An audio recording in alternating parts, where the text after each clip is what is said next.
I mean, that's how we live. So if you have a problem sitting in the stands, being quiet and not yelling at referees and coaching everybody, then all you're going to do is cost your family a spot on the Titans. I just love how, like, just the structure that you guys had from day one. You know, I think, you know, all the life principles and guidelines that y'all set from the parents to the players, and I think it translated over to the court, which is why you guys were so successful. One of the things I want to ask you is about Julius Randle, and I think you talked about it earlier, but hopefully you can, you know, dive a little deeper into his story. At what point did you know that he was NBA bound?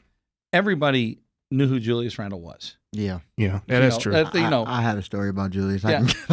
He plays on a team called. So I guess how did y'all get him? Well, really? Actually, we just put the word out, and actually, Julius came to a tryout that we had originally, and then Lawrence Mann, who was his coach, he ain't playing on the Titans. We can do the same thing for him.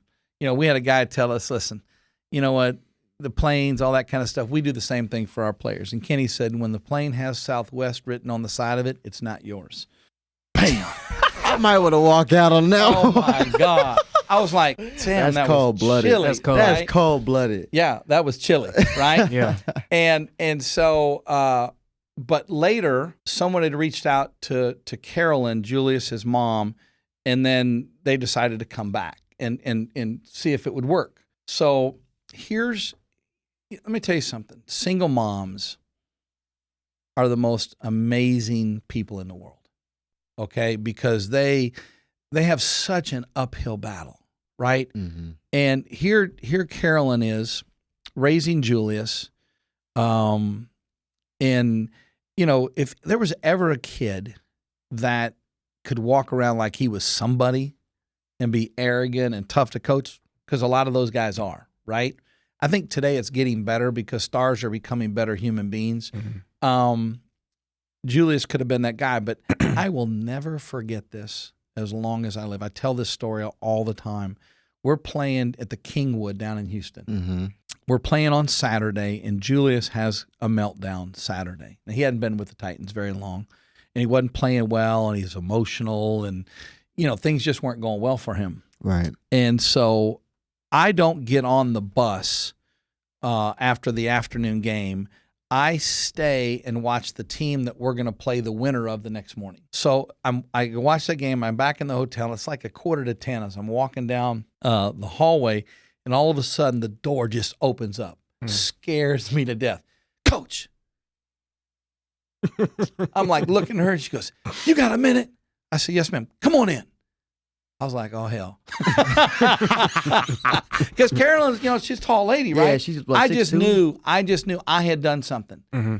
And you can hear the shower going in. So I walk back, you know, because, you know, the shower's always on the left side when you walk into a hotel room, right? I walk in, I go to sit down, and Carolyn takes her hand and slams the shower door and goes, "Julius, get out of the shower. Coach is here." Mm. I'm like, oh, hell, maybe I'm not in trouble, right? This could be good. Playing. Yeah, Mama right, okay. Not playing. So Julius comes out, you know, drives off and goes over and sits in the chair in the corner by the other bed.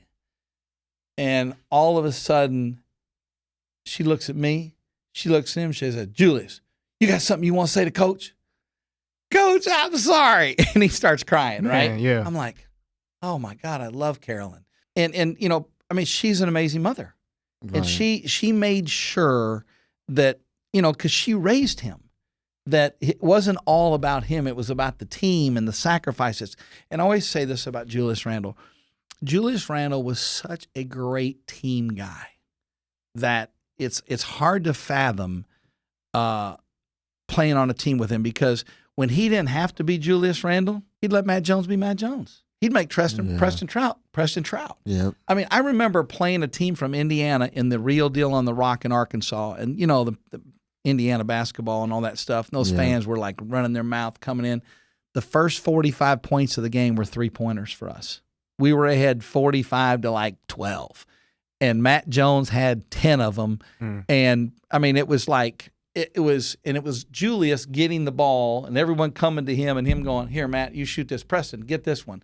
So we had 28 threes in the game. Matt had 13. Preston had 11. 28. Colton Gober had 3 and Marquand had 1. Shout out Colton. Yeah, and Marquand.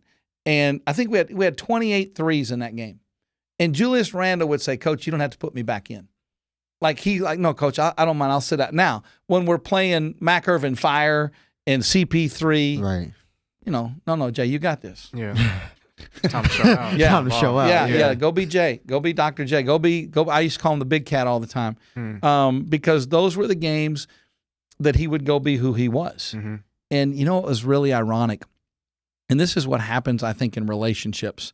The people you love the most, you have a tendency to be the hardest on. Right. And, you pick at them all the time. It's like your dad picking on your son, your mom picking on you, or mom and dad picking at each other. And when Julius and towards the end of his career with us, I would always, try to find ways to motivate him. And, I'd like, hey, you didn't do this right. And of course, he's doing everything else right. Right. And I'm telling Jeff Webster, Jeff's like, P, you got to get him mad. We need to get him mad. We got to get going.